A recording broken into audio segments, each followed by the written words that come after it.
옛날 아주 먼 옛날 실제로 일어난 이야기. 지금은 전설이 된 이야기가 있어. 예전에 전설의 고향에서 한번 방영됐던 적도 있고 그 어린 마음에 너무 무서워서 이만여도 아직까지 기억이 나는데 너희들도 그럴 거야. 오늘 그 얘기 해줄게. 옛날 쓰러져가는 한 초가집 마당에 한 스님의 목소리가 울려 퍼졌어. 부처님께 시주하십시오. 시주하셔야 이 집안의 나쁜 해군을 막을 수 있습니다. 못된 것들 저리 가! 귀신은 저리 가! 그리고 그 스님은 귀청이 따가울 정도로 목탁을 치는 거야.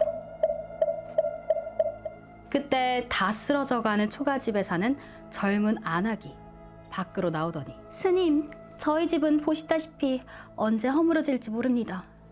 드릴 게 이 좁쌀밖에 없는데 이거라도. 예끼!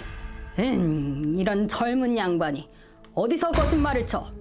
저 다락방에 숨겨둔 쌀 내 모를 줄 알았어? 아니 스님, 그걸 어떻게? 그런데 그 쌀은 곧 돌아올 부모님 제사에 쓰려고 모아둔 쌀이라. 에휴, 부처님 전에 하얀 쌀을 공행하기 전에 내 한 발자국도 움직일 수 없으니까 알아서 해. 막무가내인 스님의 억지에 젊은 안악은 한숨을 푹 내쉬며 어쩔 수 없이 흰 쌀을 시주하고 말았어. 흰 쌀을 받은 스님은 젊은 안악을 뚫어져라 쳐다보면서 이렇게 말했지. 귀한 쌀을 시주받았으니 내 이 집 대주의 병을 고칠 방도를 알려드리겠소. 스님, 정말이십니까? 어떤 방도인지요? 안악은 스님의 말을 듣고 기뻐 어찌할 바를 몰랐어. 사실 이 젊은 안악에는 사랑하는 남편이 있었어. 그 옛날 집안의 반대에도 불구하고 결혼한 두 사람은 늘 행복할 줄만 알았는데 언제서부터인지 남편의 몸에 뭔가 하나 둘씩 나더니 결국 온몸이 썩어 들어가는 괴질에 걸려 점점 죽어가고 있었어. 옛날에는 원인 모를 병들이 참 많았잖아. 괴질도 그 중에 하나였다고 보면 돼. 그런데 안악의 남편이 괴질에 걸렸다는 걸 스님은 이미 알고 있었다는 거잖아. 어떻게 알았을까? 스님이 아니라 혹시 산신령? 아니면 초능력자? 그렇게 스님의 말을 들은 안악은 사정을 했어. 스님, 저희 남편의 병만 날 수 있다면 제 목숨이라도 바치겠습니다. 죽으라면 죽고 살라면 살겠습니다. 어떻게 하면 남편을 살릴 수 있단 말입니까, 스님? 스님은 젊은 안악을 측은하게 쳐다보며 말했어. 자네, 정말 내가 시키는 대로 할 수 있는가? 그렇다면 오늘 밤 칠성달이 뜬다네. 환한 보름달이 완전하게 뜨면 저기 저 너머 수리봉 범바위 밑으로 가시게나. 아니, 스님, 거기는 가엾은 영혼들이 도깨비불처럼 날아다니는 무덤터가 아닙니까? 동물들도 무서워서 가지 않는 곳으로 압니다. 그런데 제가 거길 가서 뭘 하란 말입니까? 젊은 안악은 흐느끼면서 스님에게 말했어. 그러자 스님은 버럭 화를 내면서 남편을 살릴 거요 말 거요? 아니라면 나는 이만 가겠소. 아닙니다, 스님. 제가 잠깐 미쳤나 봅니다. 가겠습니다. 어디로 가면 될까요? 내 말 잘 들으시게. 수리봉 범바위에 도착하면 새로 생긴 무덤이 있다네. 도착하자마자 그 무덤부터 파게나. 네? 무덤을 파라고요? 네, 그리고 어떻게 하면 되나요? 무덤을 파고 관을 열면 아직 깨끗하고 건강한 남자의 시신이 보일 걸세. 그리고 그 남자의 시신을 꺼내 도끼로 다리 하나를 자르시게. 그리고 그 다리를 남편에게 푹 고아 먹이면 자네 남편 살 수 있을 걸세. 스님, 무덤을 파고 관을 열어서 시신의 다리를 자르라고요? 다리를 잘라야 하네. 그리고 명심하게 다리를 가지고 오는 길에 절대로 뒤를 돌아보면 안 된다네. 뒤를 돌아본 순간 자네는 이미 이 세상 사람이 아닐 걸세. 자네가 자른 다리 그 남자 시신 옆에 자네도 눕고 싶지 않으면 단정하게 씻고 깨끗한 옷을 입고 가시게나. 그리고 스님은 신기루처럼 산속으로 사라져버렸어. 젊은 안악은 이게 꿈인가 생신가 싶을 정도로 믿겨지지 않았지. 그리고 나쁜 꿈을 꾼 거라고 생각하고 집 안으로 들어가려는 순간 서서히 저기 보름달이 떠오르는 걸 본 거야. 아주 선명한 보름달이었어. 그리고 젊은 안악은 결심했어. 그 시신의 다리를 자르러 가기로. 사실 안악의 남편은 원래 촉망받던 양반가의 자제였대. 그런데 과거를 준비하던 중 그 몹쓸 괴질에 걸렸던 거야. 용하다는 의언, 좋다는 약까지 다 써봤지만 전혀 나을 기미가 없었고, 시간이 지나면 지날수록 가사는 탕진되고 점점 썩어가는 얼굴을 볼 수가 없어서 그 부부는 외딴 폐가에 살게 된 거였어. 그런 남편에 의해 안악은 스님의 말대로 깨끗하게 단장을 했지. 상포물에 머리를 감고 목욕을 싹 한 뒤에 한 손에는 도끼와 삽을 들고 수리본 범바위로 걸어갔어. 그래, 남편만 살릴 수 있다면 뭐든지 할 수 있어. 정말 뭐든 할 거야. 몇 번을 다짐하고 다짐하면서 희미한 보름달빛을 맞으며 유령처럼 흔들리는 나뭇가지를 헤치며 걸음을 재촉했어. 너무 무서웠지만 꼭 참을 수밖에 없었지. 가파른 비탈길을 지나고 상등성이에 올랐더니 어둠 속에 호랑이처럼 바짝 엎드려 있는 범바위가 모습을 드러냈지.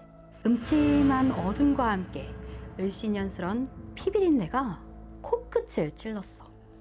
무덤터 주변에는 사람인지 동물인지 모를 백골들이 여기저기 흩어져 있었고, 하얀 뼈가 드러난 썩어가는 시신들도 넘쳐났지. 마을 사람들은 범바위를 신성시했지만 접근하기 꺼려했대. 왜냐하면 돌림병으로 죽거나 훼손된 시신들을 그곳에 그냥 갖다 버리곤 했거든. 호랑이의 신령한 기운이 병마와 악귀를 막아줄 거란 믿음 때문에 사람들은 이곳에 시신을 버렸던 거야. 와, 정말 강심장이 아니면 여기를 어떻게 찾아갔을까? 젊은 안악이 그만큼 남편을 사랑했던 걸까? 솔직히 나라면 절대 못 갈 것 같거든. 그 전에 내가 먼저 죽을 것 같은데 어떡해. 하지만 안악은 오직 남편을 살려야 한다는 일념 하나로 무서움도 잊은 채 무덤 앞으로 갔어. 그리고 가져온 삽으로 무덤을 파기 시작했지. 그런데 그때 죽은 자의 냄새를 맡은 걸까? 까마귀 울음소리가 울려 퍼지는 거야. 젊은 안악의 손은 더욱 급해졌고 이미 온몸은 땀으로 젖어갔어. 빨리 다리를 잘라야 해. 다리만 있으면 돼. 얼마 지나지 않아 관 뚜껑이 보였고 안악은 정신 나간 사람처럼 시체를 꺼냈는데 딱 보기에 아직 썩지 않은 것으로 보아 죽은 지 얼마 되지도 않은 시신이었어. 그 스님의 말이 맞았던 거지. 그리고 그때 안악은 이를 악물고 도끼로 힘껏 내리쳤어. 둔탁한 소리와 함께 피가 튀었고 하늘도 노한 건지 천둥번개와 까마귀 울음소리가 아주 요동을 쳤지. 안악은 잘라낸 다리를 치마폭에 담아서 황급히 자리에서 도망가려는 그 순간 누군가 치맛자락을 잡은 듯한 느낌이 드는 거야. 그리고 그때 내 다리 내놔, 내 다리 내놔. 생각만 해도 지금 식은땀이 막 흘러가지고 숨이 막히는데, 잠깐만, 심호흡. 안악은 오금이 저리고 심장이 얼어붙을 것만 같았어. 하지만 안간힘을 다해 달아났지. 안악은 뒤를 돌아보고 싶었지만 아까 스님이 절대 뒤를 돌아보면 안 된다고 했잖아. 그런데 한쪽 다리를 잃은 시신은 한쪽 발로 깡충 뛰면서 안악을 막 뒤쫓고 있는 거야. 내 다리 내놔, 내 다리 내놔. 시신의 고통스러운 절규는 안악의 뒷덜미에서 떠나지 않았고 공포에 휩싸인 안악은 미친 듯이 달린 거지. 넘어지고 또 뒹굴다가 그런데도 다리만은 가슴에 꼭 안고 놓지를 않았어. 숨이 턱에 닿을 것만 같은 그 공포 속에서 더 이상 뛸 기력이 없었지만 안악은 남편을 생각하면서 죽을 힘을 다해 뛰고 또 뛰다 집에 겨우 도착했는데 그때 시신의 목소리가 또 들려오는 거야. 내 다리! 내 다리! 안악은 허겁지겁 부엌으로 들어가서 문을 쾅 닫고 가마솥에 다리를 넣어 고우기 시작했어. 부엌 문 밖에서는 여전히 시신의 절규가 천둥 소리처럼 들려왔고, 내 다리! 내 다리! 그리고 한학은 맥이 풀린 듯 따뜻한 가마솥 옆에서 쓰러지고 말았어. 동이틀 무렵 정신을 차린 한학은 그 다리를 고운 국물을 남편에게 마셔보라고 줬더니, 아니 남편이 연거푸 몇 사발을 벌컥벌컥 마시는 거야. 그러면서 더 주시오! 더! 어디서 이렇게 맛있는 국물을 구했단 말이오? 부인, 한 사발 더 주시오. 시체를 고운 국물인지도 모르고 마시는 남편에게 안학은 미안했지만 살릴 수 있다면 상관없다고 생각했지. 그리고 다음날 아침, 남편의 얼굴에서 고름과 진물이 막 흐르더니 점점 썩어가던 얼굴에 새살이 돋는 거야. 마치 기적처럼 말이야.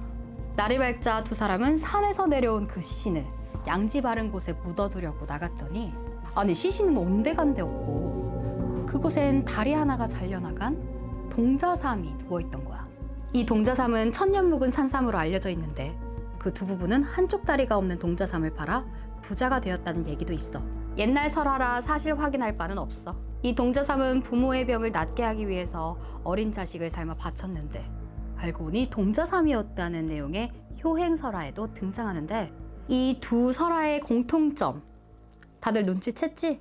결국 가족에게 지극정성으로 자라면 산신령이 동자삼을 갖다 준 것처럼 이렇게 복이 찾아온다는 교훈을 주고 있어. 예부터 우리나라는 아이들이 죽으면 부모 앞에 먼저 간 죄인이라고 했었잖아? 그래서 제대로 된 무덤이 아닌 내버리듯 허술하게 무덤을 만들었는데 이걸 덕대라고 한대. 그 무덤이 모여있는 곳을 덕대골이라고 했는데, 오늘 이야기가 충청북도 영동군 용상면 박달산 골 깊은 곳에 있었다는 덕대골에서 내려오는 설화였어.